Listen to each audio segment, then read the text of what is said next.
guess what happens? That alarm clock goes off at 4 a.m. to train. I don't want to be a SEAL today. Or I don't want to be whatever today. I'll start tomorrow. It looks very ugly. There's no fucking passion. There's no fucking motivation. There's no, oh my God, man. No. It's every day of your life just doing. What do you think most people get wrong about motivation? They think it's a permanent fix. They think it's something that is a constant. They think that maybe once I get it, I'm going to hold on to it. And that's the thing about that I was telling you, that I always talk about. Nothing is permanent. Nothing is permanent. And a lot of times you have to learn to perform without motivation. You have to learn to perform without purpose. You have to learn to perform a lot of different things. And that's what people think. They think I need to have this motivation to work out, to study, to be better. So if they don't have it, they just don't do it. And that's where you fail. You have to learn to train your mind well beyond motivation. If you have motivation, that's great. That's some kindling to the fire. All it takes is a little bit of spark, you can burn the whole forest up. A lot of you are trying to find inspiration and motivation with a depressed mindset. You're depressed because you're not doing with yourself. You don't find inspiration by not living in the grip of life. You need to live in the grip of life to find inspiration. Put challenges in front of yourself. When you put a challenge in front of yourself and you attack it, that's when you find inspiration. Try to be 10% better than you were last week. So if you're running 30 miles a week, run 33. If you're swimming 500 meters, swim 550. If some of you aren't doing your 10% is just getting off the couch. The more you walk away from accountability, the weaker you become. Find yourself in the grip of life. You can't find yourself by doing nothing. And that's what keeps me, those are the sparks. Like, I look at motivation as just a spark. It's like kindling. How a big fire starts, it starts with a little smoke. It starts with a little cigarette being thrown in the woods. Next thing you know, all California can burn up. That's what I've been doing my whole life, is I find these little sparks. And once that little thing takes off, that's a 1 hour fuel. Then you got 10 hour fuel. Then you can move that thing to a 10,000 hour fuel. These big logs and big trees that burn for days. And that's where you want to bring that motivation. That's where you want to bring that drive. So if you have no kindling, the kindling is me going out with these young guys saying, all right, motherfucker, you're 43. It's a 20-year-old. Keep up with them. That kindling now, when I leave those young guys, it has now become that 10-hour fuel. And now that 10,000 hour fuel that I use throughout my whole life. I use that throughout my whole life, man. Hey, this summer at 43, you went out there and you did that, man. So, you're not giving up yet. You're not done yet. Not today. You're not done today. When I first joined the military, I got some of the worst advice of all time. That advice was to blend in. Don't stand out. Make sure that, if they don't volunteer for anything, don't do any of that, exceeding the expectations, trying to be your best. And that mentality right there is exactly what keeps you at mediocre level. And I call it the blending in mentality. So if I had that mentality, I would have had, you know what, I'm okay at 297 pounds. I'm okay not liking to run, not liking to swim. I'm not gonna try to be a SEAL. I'm not gonna go to Ranger School.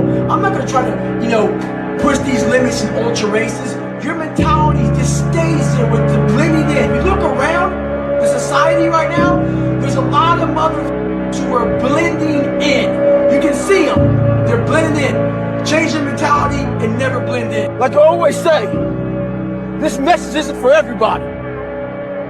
Some of you are so weak, just being in your very presence can make a man go impotent.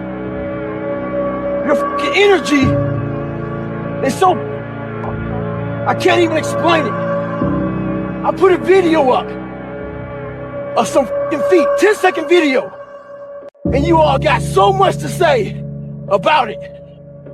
My balance is fucked up, this and that. Is this the message you really want to put out there, Goggins? Yeah, that's the fucking message I want to put out there. That's what effort fucking looks like. Life ain't gonna always hand you some motherfucking nice cream pie. Stay hard. But motivation, you have to learn to exist without it. You have to learn to be your best self when you're least motivated. And that's the tricky part about all that. Motivation is just a word. You have to have these different things in your mind on where you want to go and know that motivation is not going to get me there. Because I'm not going to always be motivated. I get one question a lot. When will I ever be satisfied? I'm very happy, but I'm not satisfied. I've accomplished a lot in my life, and I'm very proud of that. But I won't be, you know what? I run past a cemetery a lot at home. If I run past a cemetery, it saddens me because there's a lot of people there, not because they're dead, because a lot of untapped potential. A lot of us die never tapping into our full potential. And I often look at wash rags when I'm wringing them out to hang them up as my soul. And I won't be satisfied until every drop of that wash rag, which is my soul, is completely wrung out. So in my life, I won't be satisfied until everything I have in me is completely out of me. And that's when I'll be satisfied. Motivation is crap. People right now, maybe listen to this shit, they'll be motivated to go run. If it's cold somewhere where they're at, a lot of us will shut that door, go back inside. That's motivation. It comes and go as how you feel. If you and your wife are good, if you and your kids are good, if you're good at work, you're motivated. I like a motherfucker whose life is imploded, ain't got shit in life, and says, still gotta get after it today, man. That's what it's about. So that's when you move from motivation to driven to obsessed. And I want people to realize once you get to this portion over here, the driven obsessed part, you're unstoppable. So what's the great divide of human beings? Who are you on those days you don't want to do things? It's easy to conquer when it's good weather. You got good sleep. Work's going good. The family's good. You feel great. Your body's not injured. Those are the easy days to conquer. But who are you on those fucking days when all hell's broke loose? Your body's fucked up. You're sore. You're depressed. You're miserable. You're not the favorite person at school. You might be getting bullied. You might be falling behind in life. Who are you on those days when shit's all fucked up? That's the great divide. Those people who get up on those days when everything's fucked up and still grind, that's the separator right there. Don't get it twisted. It's not about flipping tires. I'm in Las Vegas right now and it's hot as shit. It's not about any of that. But what it is about is a lot of us give total control to life. We don't have any control of it. We just give all control to life. I do this shit every morning to prepare my mind for what life's gonna throw at me. A healthy body gives you a healthy mind. That's what it's about. So if you go into battle, you want to go into battle with the right mindset, the right gear. In combat, you wear body armor. But what we do wrong is we don't strengthen our minds. You got to strengthen your mind, take control of that. So then when you get out in the real world and they you up, you got protection. Well, it's that time of year again, we start to feel real happy. Why? Because we're not going to work. If you believe in Santa Claus and you celebrate Christmas, you're looking forward to Santa Claus coming on the chimney, giving you some presents. It's a real good time of year. So in that good time of year, we start to feel real good about ourselves. So I start to feel great. So we start making promises to ourselves about, hey, I'm going to lose some weight. I'm going to do better in school. I'm going to be better here, be better there. But guess what happens? The real Merry Christmas happens when all of that noise is gone. It's quiet. And it's you against you. And now all those endorphins are gone. And I promise you made about getting up early and getting after it to go lose weight, study harder, guess what? It's a lot harder now. That repetition becomes a lot harder now. So a lot of us can't do things on our own. So find somebody in your life. So when you throw that towel in, they throw that motherfucker back at you and say you're not done yet. Stay true to yourself. Not being driven or obsessed. This motivation fades. And motivation is at the all-time high when your bills are paid, when your wife or husband is good, when everything is good, you're motivated. It's that person when all hell breaks loose and everything falls apart that says, I still got to get it in. And how you get to that point in life, what I figured out, it's so noisy right now. This world is so noisy. we all walk around with these phones, computers. The world is so fast. We're not able to think. The most powerful weapon in the world, we walk around with it. It's our mind. It's our brain. You have to be able to go into a very dark place in your mind and figure who you are. Go back to what you want to do. What's your purpose? We can't figure our purpose out or why we're here or why we're even born or whatever because it's so loud in our mind. We don't have any quiet time with ourselves to sit back and say, what do I really want? There's so many different dialogues in our head that we can't think. So my biggest thing is you have to be alone in a very dark place in your mind to think about what is important to you. In the dark room, you face yourself. You realize you want to be better. You realize you don't want to be this weak, insecure person in the world who has all these problems that we all have. We all have. Make up your own mission statement. What do you want to be in life? And once you do that, now you can work with somebody to get better. You can work with yourself to get better. But until you know what you want to stand for, you will always just be sitting down. You'll never stand for anything. We have an epidemic in this world. The epidemic I'm talking about is a lot of people about fucking everything. They bitch about not having time. They bitch about their boss. They bitch about their husband. They bitch about their lives. They bitch about everything. Some people even follow me on Instagram and bitch about me fucking cussing. So why the fuck are you following me on Instagram if you know I'm gonna fucking cuss? We bitch about everything in life, but we do nothing about it. Very few people do anything about it. I'm fat. I'm out of shape. All these things. What the fuck are you doing about it? You gotta take action in your life. You gotta stop and you gotta start find a solution to your problem. Don't be the problem. Take action. For every action, there's an opposite reaction. If all you do is nothing's gonna happen in your life. Take action, take control. I started being able to take negative and be happy. And this whole I say what if a lot. It sounds corny and it sounds weak, but it's true. One of the recruiters said there's not many black Navy SEALs. Matter of fact, I was the 36th African-American SEAL in history. It's in over 70 years. Because the fucking water, you know. Right. I mean, people get mad at me. It's fucking true. Just get over it. And so I was like, man, what story would it be if my fucking fat, dumb, lying to be friends with people, insecure ass can overcome this and that what if mentality, like that dreamer mentality just would always fuel me. It would just fuel me, man. What if I can be a SEAL, man? What if I can go from running a quarter of a mile, now I run 205 miles. What if I can go, what if I can go and what if, how would that feel? There's a lot of people I see that I want to say something to, but I don't like judging people.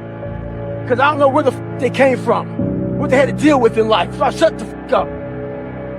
So the other day, this guy sees me, and he just had to speak his mind, which is good. He can do that. Tells me how f up I am for all the cussing and stuff I do.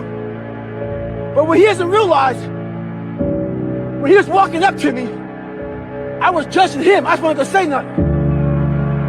He was a big, fat, sloppy looking motherfucker. Looked lazy, pathetic. So, after he gave his opinion about me, I smiled and gave mine about him. I hurt his feelings. One thing in life, if you live in a glass motherfucking house, don't throw fucking stones. One thing I found out in my life, I used to always want people to accept me and like me. So I became who they were. If you like something and I didn't like it, I liked it because you liked it. Become unapologetic of who the f you are in your life. If you get after it and you're a hard mother, get after it. You gotta make yourself better than what you think you are. And what that requires is people not can understand you, not know you, not get you at all. Look at you like you're off. Look at you like you have a problem. Don't worry about that shit. Be unapologetic. Get after it. Stay hard. Be who the f you are. A lot of people, man, how do you do what you do? At the end of the day, I ask myself one question: can I take one more step? And usually the answer is yes. So if you can answer that question and not take another step, that is real failure. That is real quitting. So a lot of people can take one more step, but they choose not to. I don't know if you can take 2 steps. You got to answer that question after you take the first step. But I can always take one more step. So if I choose not to, that's on me. And I got to live with that. There is no get out of jail free card. This is why I say stay hard. Because when you weren't given the gifts, the only thing you can do in life is stay hard. It's the second run of the day. 109 degrees. But y'all don't care about that. My legs are dying right now. Heavy as. But y'all don't care about that. My toenails, the bottom of my feet, pavement's hot as. Y'all don't care about that. Well, check this out. Neither do I. That's why I'm out here every day doing this. Because my feelings, I don't give a about them. Sometimes people try to motivate themselves. When times get bad, get hard. Talk about life gives you lemons. Make lemonade. No, that's. When life gives me motherfucking lemons, I eat the motherfucking lemon. This is all you can do. There's no magic pill or a magic potion. All you can do is outwork the man that God created, or woman, in you. And what that looks like is unfun. That's why I said do not do a documentary on me. Because people will not see the truth. They will see what they want to see. Is I don't want to live like that. Good. And you will live exactly the way you live now. Questioning who you are. Wondering what is possible. Wondering what you are capable of doing. That's how that looks. Or you can be me, which, am I happy? I don't know. Never really thought about it. Don't really care about it. Because all I really cared about was when I looked in that fucking mirror, I saw a piece. Happiness wasn't on the mirror at 16. Or when I was 300 pounds. It wasn't like, oh, I'm looking for happiness. No, I'm looking at myself in the mirror and say, all right, motherfucker, you did it again today. You're a bad boy. Because that sucks. I have about a couple minutes of that. But I got the carrot. The second I lay down and go to bed, the carrot's gone because I'm waking up all through the night to check the work I did that day. Did I get this drug right? Did I get this right? Did I get that right? What did I do? Oh my God, I'm already losing it. Stick. When I was going through Ranger School, we had to do a lot of spot checks. A spot check is basically, we don't have time to get all your gear laid out to make sure you have all your shit. So a spot check is maybe they'll check out 2 items. Maybe making sure you have your extra batteries, extra ammo, whatever it may be. The whole idea of a spot check is to make sure that you're staying squared away. Because you don't know what kind of item they're going to check on. So how does that apply to your life? This is how it applies. You want to make sure you spot check yourself, make sure you stay dialed in at all times. It's also important to check, spot check your boys, your girls. Make sure that they're staying hard. Call them up in the middle of the night. Give them a call and say, hey, tomorrow at 8 o'clock, we're going to get after it. Make sure they're staying dialed in. When you have nothing to draw from, I was able to find strength in every molecule of this earth. I'm able to be in a room with nothing, with no motivation, no inspiration, nothing, and find it. So what I did in those situations was I invented this thing called taking souls.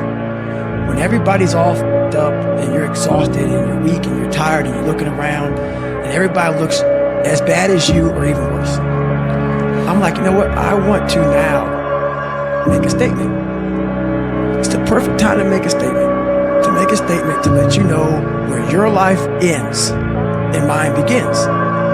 And so the statement there is, I muster up every bit of strength from their looks on their faces and how they feel and how I'm going to now, from my childhood, where I came from, how I was the bottom of the barrel, I'm now amongst all these uncommon people. I'm now going to make you feel like you're common. If I gave you 100% certain that you can achieve whatever you want to, would you do it?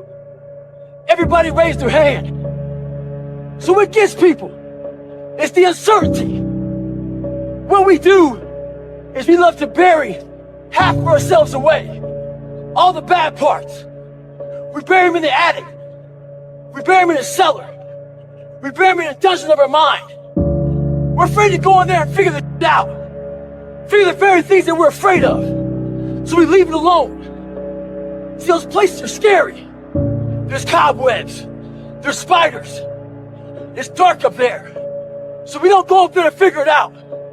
So we're always about 30, 40, 50% of ourselves. So what does that say about you? If you're not succeeding, and you're not achieving, it's because you're afraid to go in that dark place to find yourself. I said, look, motherfucker, don't be a fucking punk today. I want you to look at these fucking instructors, because they were where we were years ago, under these boats. And I want them to think about, they'd never seen a boat crew like Boat Crew 2. We're gonna fucking take their motherfucking souls today. So, I start to juice these and so we get juiced up. False motivation becomes what? Real motivation. So now, they're starting to feel the juice. So the instructors come by, all right, Boat Crew 2, but right now, Boat Crew 2 has said, we're gonna pick the boat up before you tell us to pick the boat up. So the boat's up. Now we're starting to boat press it. And all we're saying is you can't hurt Boat Crew 2. And now our boat crew puts the boat down. They let us put the boat down because we showed something that no one else had. So by us putting out more, we got a chance to rest. So as we're resting, I turn around to our boat crew. It says, all these fucking instructors, I want to make sure from Wednesday to Friday, they cannot sleep with their fucking wives because they're thinking about Boat Crew 2. They tell you how you're supposed to feel. So you are feeling that way. I was like, don't let these motherfuckers tell you how you're supposed to feel. No, it's day one, motherfucker. This is hour one. So I was getting my boat crew all jacked up. I said, we're gonna take these motherfuckers' souls. So when they had us doing this simple thing that guys were struggling with, Boat Crew 2 was just launching the fucking boat and you're yelling, yeah, you can't fucking hurt us. You can't hurt Boat Crew 2. And I looked on the instructors' faces and it looked like someone had just with their soul. Some of you were born into hell. Some of you are just in hell. Life is hard, it's kicking your ass. There's a tactic in wildland firefighting that when the fire's coming at you and there's no escape route, it's a risky maneuver. But you start a fire around you. That fire around you starts to kill off and burn off all those fuels. It creates a black around you. The black means you can't get burned over. Some of you all out there need to create a fire with inside of your fucking ass and get the fuck out of hell. Everybody has a savage mentality. It's a primal instinct, whether you believe it or not. We all have it. I'm trying to hurt every feelings in the world. Anybody who thought I wasn't gonna be somebody, it's never enough. Like a dog. I got a little bulldog at home, and I can't feed that motherfucker enough food. He will eat, she will eat until she's dead. That's me. I leave no scraps on the table for anyone to pick up. And that's the mentality that you must have if you want to be great. A lot of times I'll be in a 200-mile run or something like that, and I'm all jacked up. Body's broken, mind's broken, spirit's broken. I started to say, what if I can pull this off? When I first walked into the Navy SEAL recruiter's office, he looked at me and said, there's only been 35 African Americans in 70 years make it through. You know what I said to myself? What if I can be the 36th? It's the what if I can pull off a miracle. What if I can become someone that no one thinks I can be? Think about how many years, months, hours, seconds, days, all that shit you have wasted on people who suck the fucking life out of you. Today's a good day for you to go through and can those motherfuckers. Should can those motherfuckers who only call you when they fucking need something. Should can those motherfuckers who can't get over who continue to bring up from the past, who can't move forward. Life is short. Life is precious. Spend that time with the people you love, the people you want to give that time to. Real friends, real family. Everybody else, they're just sucking up the air you breathe. You need that motherfucker to be hard. Stay hard. Let me teach you the real life, how it really is. The reason why you're a loser, and the reason why you're not fucking making it, and the reason why you're trying to go through all these, I go to all these conventions, speak all the time. I look in the fucking audience, and these people sign up every year to go to convention, thinking they're gonna learn something different. No, you're lazy. You know exactly what to do. Because even me, in my state of, I can't read and write, I knew exactly what to do. It just sucks doing it. It sucks to do it. It sucks to wake up every morning of your life and say, God, man, I'm not smart. So guess what I gotta do? I gotta study the same shit that I got one of the highest scores in the nation on, and do it again. It's not just there. It's not just there permanently for me. I'm a big believer in doing something that sucks every single day of your life. I believe it's a key component into strengthening your mind. Every day you're trying to find more of what you're capable of. And that's the big question. What are you capable of?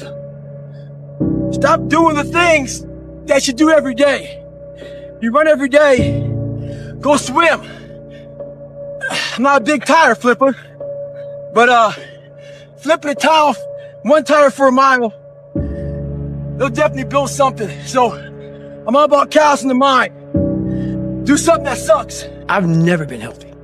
Like, people think that the races I did in the military broke me.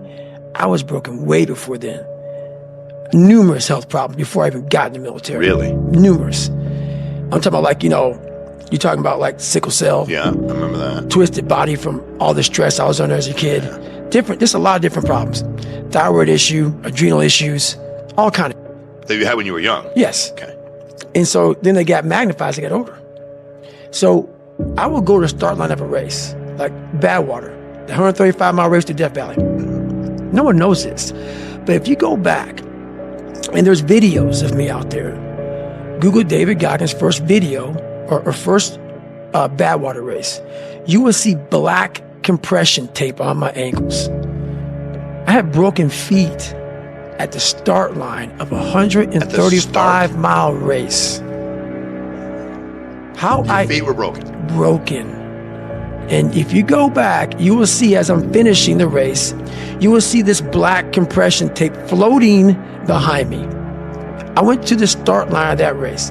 I trained for that race with broken feet. And I don't talk about a lot, because what happens is normal people with normal minds can't understand that. So then you become a liar or this and that. But now I got to the point in my life where I'm like, you go fuck yourself, dude. If you don't believe it, go ahead. But I don't talk about a lot, because I know what I've done, and I know what the mind can do and where it can take you. I've experienced it over and over, and my mom has seen it over and over and over again, to the point where it's almost like I can't even believe sometimes, but I'm willing to go there. I want to push myself to that limit and see what happens.